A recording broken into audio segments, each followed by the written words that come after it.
Hi everyone, I'm Jessica Black at It's Jessinho on Twitter, and you're watching the sixth episode of WeShow Euro 2020 on the WeShow Football YouTube channel.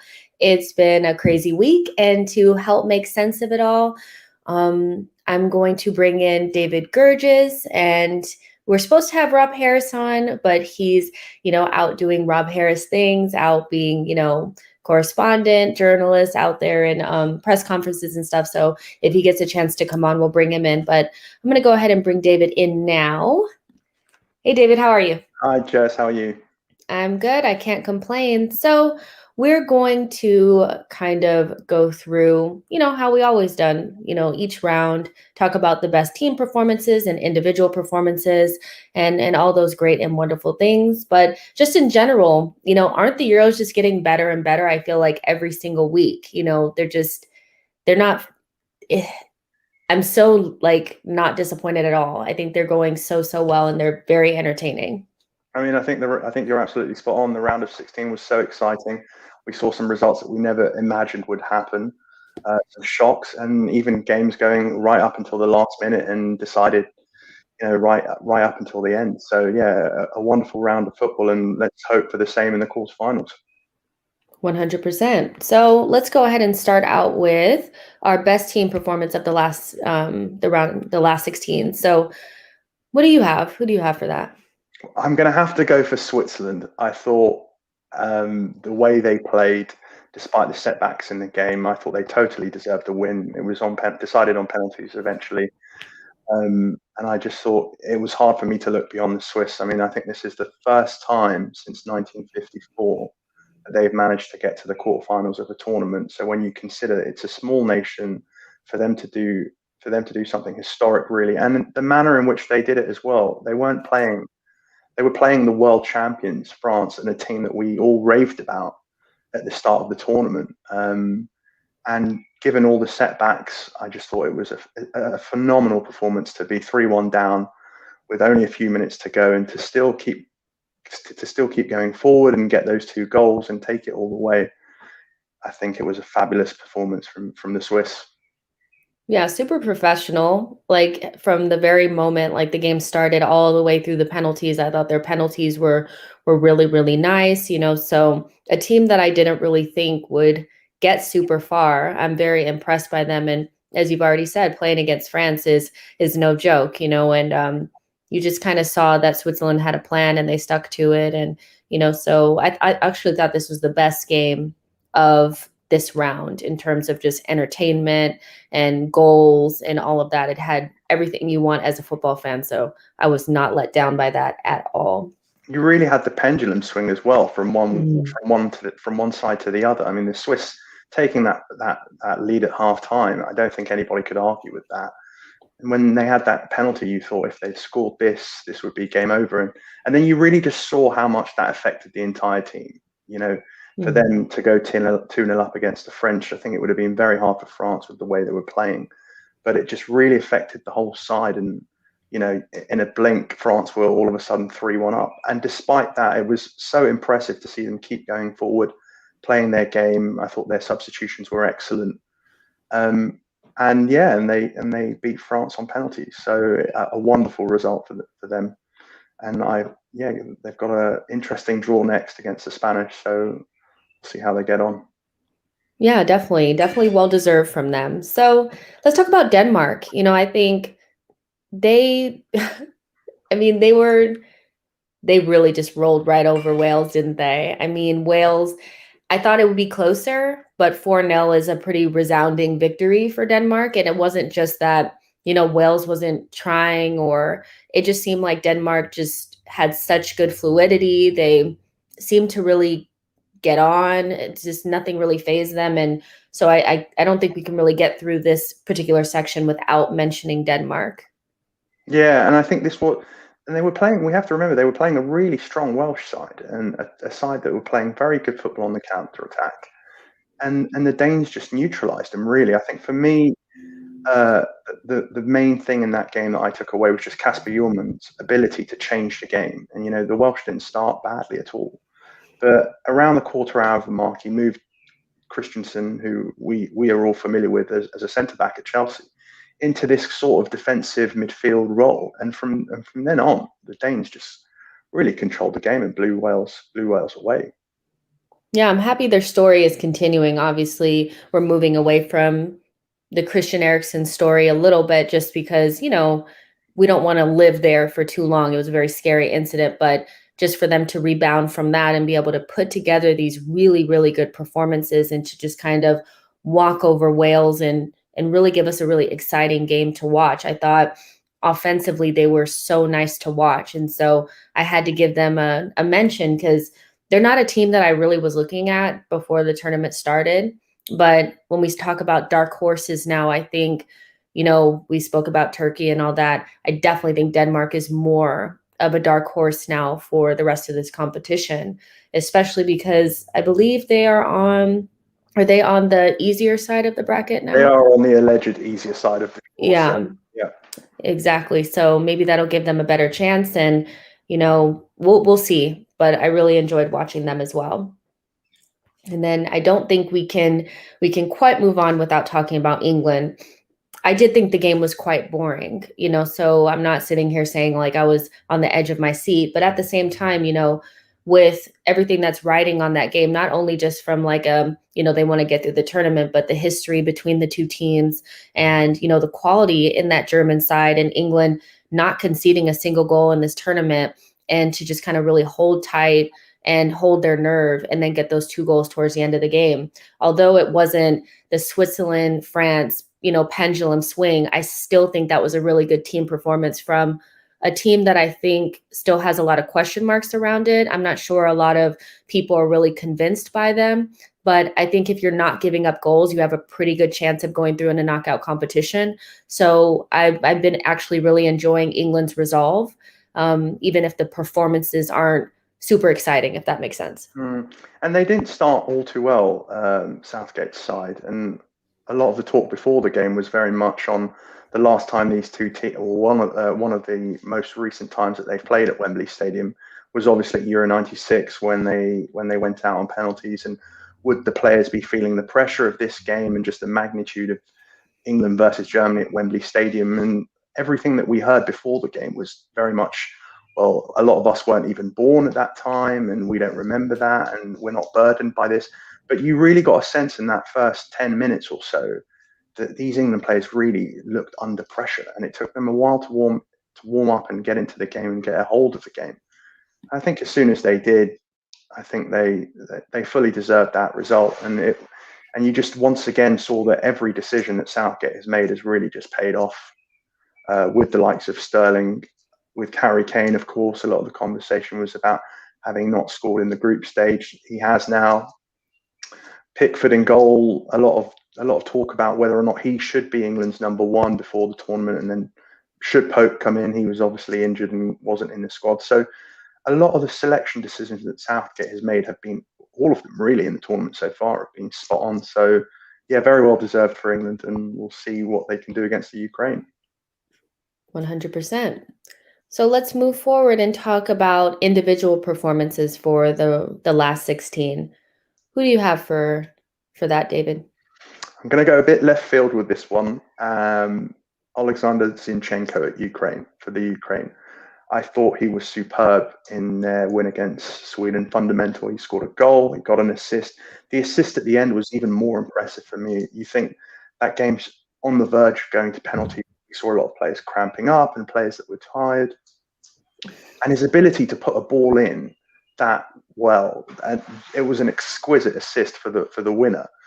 I think it was a wonderful performance from him, and just really showed his flexibility. At Man City, we often see him at left back, and I wouldn't say he is, Guardiola. I wouldn't say Guardiola's 100% convinced by him. He's played there.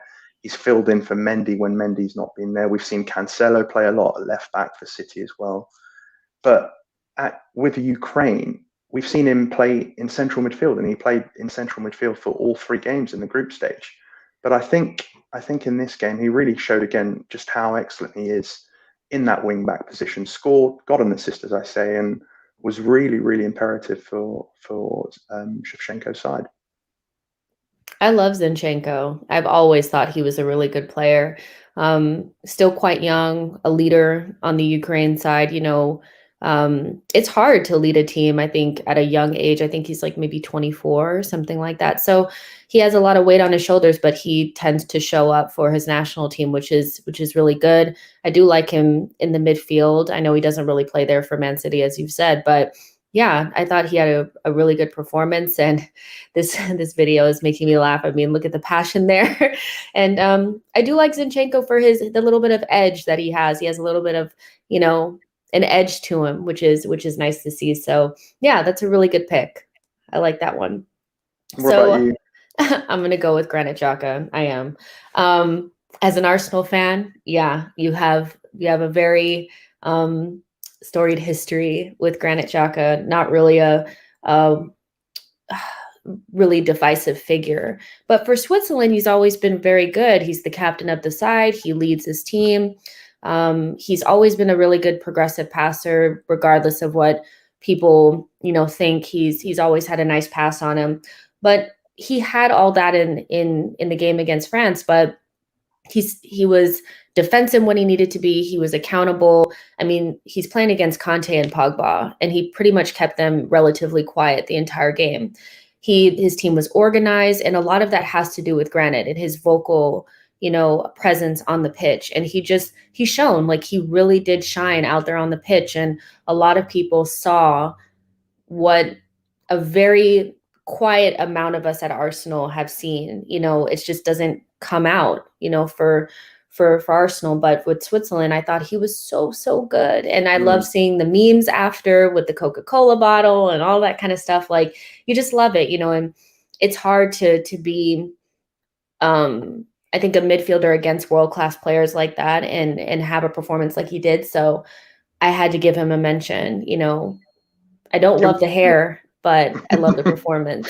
it was an excellent performance, and yeah, I think you hit it on the head there. I mean, going up against Kante and Pogba, I mean that's a real big battle there in midfield, and he really won that battle. I think the only thing for me that was a shame that he's picked up that yellow card, obviously, and I think that's Mhm. going to be a big loss for Switzerland in the quarterfinal against Spain. I think they're going to really need that control. And when you think of the way the Spanish like to pass the ball, Switzerland are obviously going to need to keep a hold of the ball, and Xhaka is excellent at that. I think at picking players out, at finding the right pass, very composed with his experience as well. So I think that is the one blotch on his performance is really that yellow card means that he's not going to play the next game. Yeah, that will be a really big loss for Switzerland. Hopefully, they're able to, I don't know, figure out a way to make up for it, because that's definitely going to be a huge miss for them. Mm. And before we move off of the individual performances, I do want to talk about Dolberg. A couple years ago was kind of like a wonder kid, type of player. Was supposed to be the next big thing. I don't really think it worked out that way, but very good against Wales. I thought 2 goals. Really was a player that I looked up afterwards and was like, wow, like he's very, very good. And so, what did you think of his performance? Uh, 2 goals. That's pretty good. Good yeah, return. I thought it was great, and I think he's very lucky. He's got two excellent players around him in Damsgaard and Braithwaite, and I think they just work really, really well together. And I mean, he's taken his goals well, and you wouldn't say that the Danes aren't favourites to beat the Czechs. I think their attack Yeah. is gonna give the Czechs a lot to think about. So very impressive from the Danes. And again, we mentioned it earlier, but you can't move that far away from losing your best player in Eriksen and still being able to play offensively that well. We can't say that they're really missing Eriksen. I don't think they are, obviously, but it hasn't really affected their performance, and they've looked good defensively, but they've also looked very good going forward. And Dolberg's obviously profiting off that. 100%. So let's talk about our favorite moment/goal of the last 16. I'll go first this time. I'm gonna go with Hazard. For Belgium, I thought maybe out Thorgan, of Thorgan Hazard, um, the real Hazard. No, I'm just joking. But I think this was probably the most boring game in the round of 16. But I think the individual brilliance of that goal was was stunning. Like outside of the box, just took a look up, hit the ball. The swerve really just went right past Rui Patricio. He had no idea what to do with that. The swerve was so crazy on that shot. And I thought that's a really good way of, kind of introducing yourself and kind of coming out of the shadow of your brother, somebody who's a world-class player, but's maybe dealing with some injury issues. I think he's kind of been under the shadow of him for a while, but being a Dortmund fan, for me, I know what kind of quality he has, and I'm glad he was able to show it. And he's not just Eden's brother, he's a good player in his own right. And I think that that goal against Portugal in a very big game, really showed that. It was a superb goal for me. I totally agree. I think the other thing that really impressed me about it is if you think about the fact that he's playing in this almost left wing back, left-sided wide role for Belgium. Castagna would have been in that position had he not got the injury and has obviously been ruled out for Belgium. So he's not even a starter for Belgium, but has come in and really impressed. And as you said rightly, we're not speaking about Eden Hazard at all. We're speaking about his brother Thorgan. And I think he's got a very important role to play if they're going to beat the Italians. And we're led to believe that both Hazard and De Bruyne won't be fit for this game. And so a lot of Belgium's attacking threat is going to come through Hazard, and whether or not he can, find Lukaku moving forward in order to, beat the Italians. So he's got a really important role to play moving forward now, and it was a wonderful strike. Exactly. So who do you have? What is your moment/goal of the round of 16? I'm sticking with Ukraine, and I'm going to go for Artem Dovbyk, who scored the winner for them just before penalties when we were all expecting the game to go to a shootout. But it was an excellent goal, and more so for the fact that he wasn't even supposed to be in this Ukraine squad. When you think about Shakhtar Donetsk's forward, Junior Marash, who got an ACL injury, did his knee in April and was ruled out for 6 months. So obviously Shevchenko's drafted in Artem Dovbyk. It's only his third appearance for Ukraine as well, and in his third appearance, he scored the winning goal that takes them into the quarterfinals. So it was a wonderful goal, an even better cross for me. He has his first international goal, and he's not going to be forgetting that one anytime soon. So yeah, I'd have to stick with that. I'd have to stick with Ukraine and go for Artem Dovbyk's goal. Yeah, and let's talk a little bit about Benzema as well. Like before we get off of this, like the moment/goal. It's I mean they didn't go through, but that goal was spectacular. I had to look at the touch so many times to see like how did he actually do that? I've never seen anybody do that before, but the touch just in the box, the composure, the little chip over the keeper. I mean, I was kind of looking to see Benzema would make his mark in this tournament because I wasn't quite sure. You guys know that I wasn't quite sure if they should have been, kind of shifting around what they've done before with Giroud and adding Benzema in. But I think that goal was a very, very nice goal, and I'm glad that he was able to get it before they went out in the tournament. I mean, he's a world-class player, so it's not like that shocking. But when you rewatch that, it was a very nice goal. I mean, for me, I have to confess, when I first saw it, I thought it accidentally come off his body somewhere, off his shin or something. And then they slowed the replay down a few times, and you thought, wow, that was an intentional flick to open up the play. And then even the composure after that to then just put it past the goalie. It was a wonderful strike, and I think Benzema was one of the very few things that France will remember from this tournament, really. Yep, 100%.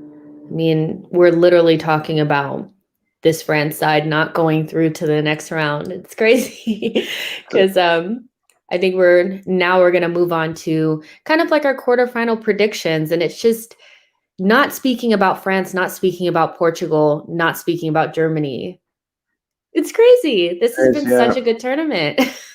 Yeah, and I think it really offers the Czechs, the Danes, and Ukraine even a chance to, put two results together and get to the final. So we might have a surprise on our hands. Obviously, for a lot of people over here in England will be hoping not, but yeah, I mean, there are a few nations that really have the chance to make it to the final now that we wouldn't have expected. Exactly. This is so exciting. So just to remind you guys, we've been having like a little prediction game between me, Rob, David, and Tom, our producer. And so basically how it works, if we have a correct prediction, it's worth 3 points, a correct outcome, but the incorrect time frame is worth 1 point, and incorrect prediction gets 0. I think Rob is winning. Rob is winning, and me and David are tied, and Tom is bringing up the rear. So and I think he's fudged some points there. I'm not sure that those are the points that he should actually have, but we're fighting over a mug or something. Who knows what kind of prize we're going to be getting, but hopefully we get Bragging more rights. right this time, right, David? Hopefully we get some more Yeah, right this time. let's hope so. Yeah. So let's go for Belgium versus Italy. What do you think for that one? It's a hard one, really. I'm thinking about the game just in general, and yeah, as we've mentioned already, no Hazard, no De Bruyne. It's going to be very hard for Belgium.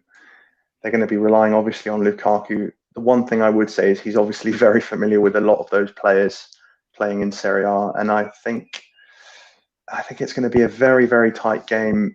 But I still think Belgium's quality might just come through in the end. So I'm going to go for Belgium in extra time.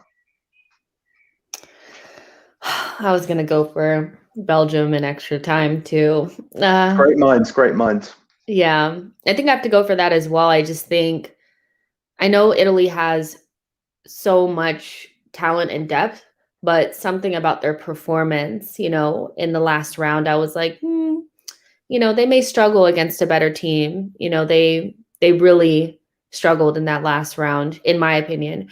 So I think Belgium has a lot more about them than people give them credit for. I know they'll probably have some big players out, but it's just something about, I think, Lukaku running towards some defenders I think that's going to happen in this game. So let's do Belgium in extra time.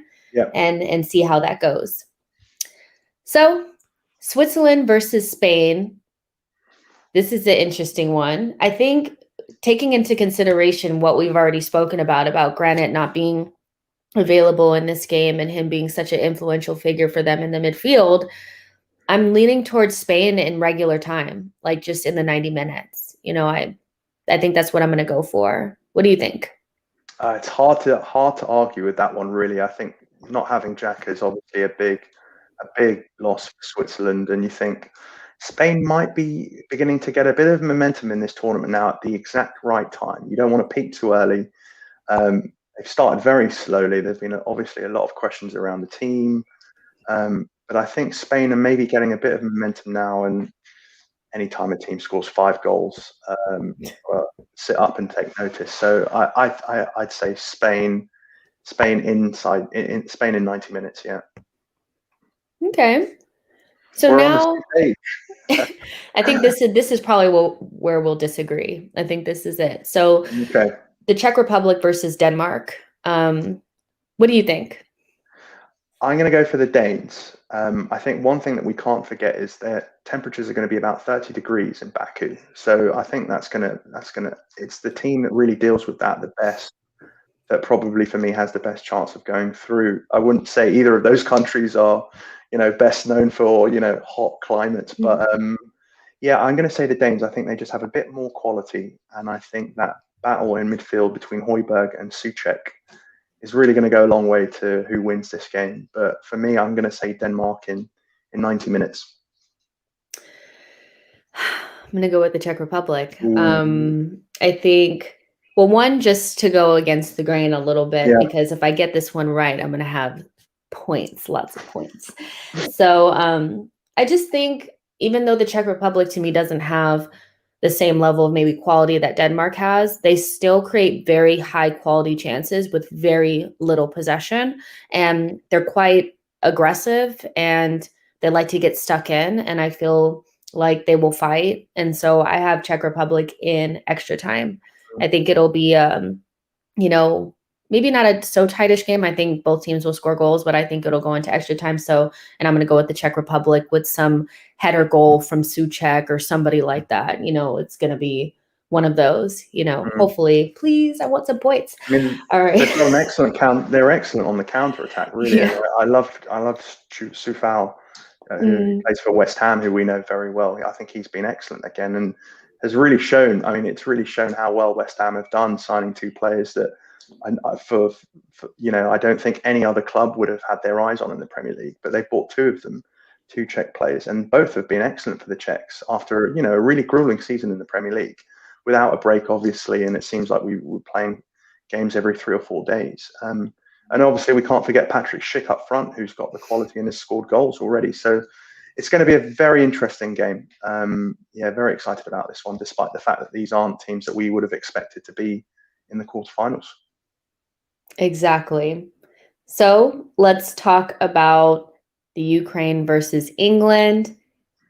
Is it coming home? You guys are so funny. Too early to say. I think we can't ignore the fact that it is a favourable draw for England. There's no getting away from that. To have to beat the Ukraine and then either Czech Republic or Denmark to get to the final, you couldn't have scripted that. And I think privately they'd be very happy if you told them that before the tournament started. So it's going to be interesting to see what Southgate does. I mean, he went with the back three against Germany. It didn't look convincing to start with, but obviously, England kept Germany out, so you can't really say anything against that, the use of that system in that game. But I'm wondering if Southgate maybe goes back to the 4-3-3, brings Mason Mount back in, who we know can play again. Jack Grealish obviously had a great impact when he came on. Yeah. So, I mean, he's obviously pushing for a start as well. So I think he might go back to that 4-3-3 as he did in the group stage, and I'm going to go for England in 90 minutes. I think it could be a very positive and maybe their best performance so far of the tournament. Yeah, I can't disagree with that. I'm actually pretty similar. I think England in the 90 minutes. I'm just very impressed by they have not given up a goal. Like that's really, really good. I know that scoring goals is probably a little bit more of the issue, but I think ultimately when England has had chances, they've been pretty clinical, so you can't really, take that away. And I think England's starting to believe in themselves. Now Harry Kane is off the mark. So I wouldn't, count out the fact that he might score a goal or two in this next one. I think he just needed to get that first goal. So yeah, England in the 90 minutes. We can't not speak about Ukraine though. And I think it'll be interesting to see whether or not Yarmolenko is fit, because he obviously came off in extra time. That's going to be a big blow if they lose him, to only have Yarmolenko up front. Malinovsky didn't start the game, so I'm expecting him to start. But again, similar to Southgate, it depends on what Shevchenko does. He played 4-3-3 for the entire group stage, much like Southgate. And then obviously in the round of 16, he also went to a back three with Zinchenko moving from a central midfield to a wing back position. So does he stay with that, or does he, revert to 4-3-3? That will be interesting to see how those two teams match up formation wise. But I just think, Kane is, as you say, off the mark now, and I don't think anybody's going to back against him to score, to really get going now. So on paper and with the personnel that England have and the impact of the bench that has been brilliant for Southgate so far, it's hard to look past England really to win this one and get into the semis. Exactly. Well, that's it for our predictions. Since Rob didn't make it, he gets automatic zeros. He's out. No, I'm just kidding. I vote in favor of that as well. So it's just between us and Tom. So yeah, you guys, that's going to be it for me. I'm Jessica Black. You can find me on Twitter at @It'sJessinho. And thank you to David for being here with me as usual. And you can find him on exactly. Do you guys notice something about David? His haircut? Looking good, looking fresh. Okay, I was the only one who noticed. So, but you can find David on Twitter at David Gerges 86. Thank you to everyone for joining us today.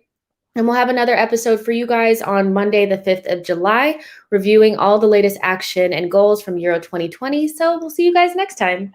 Thanks, bye, guys. Jess. Bye.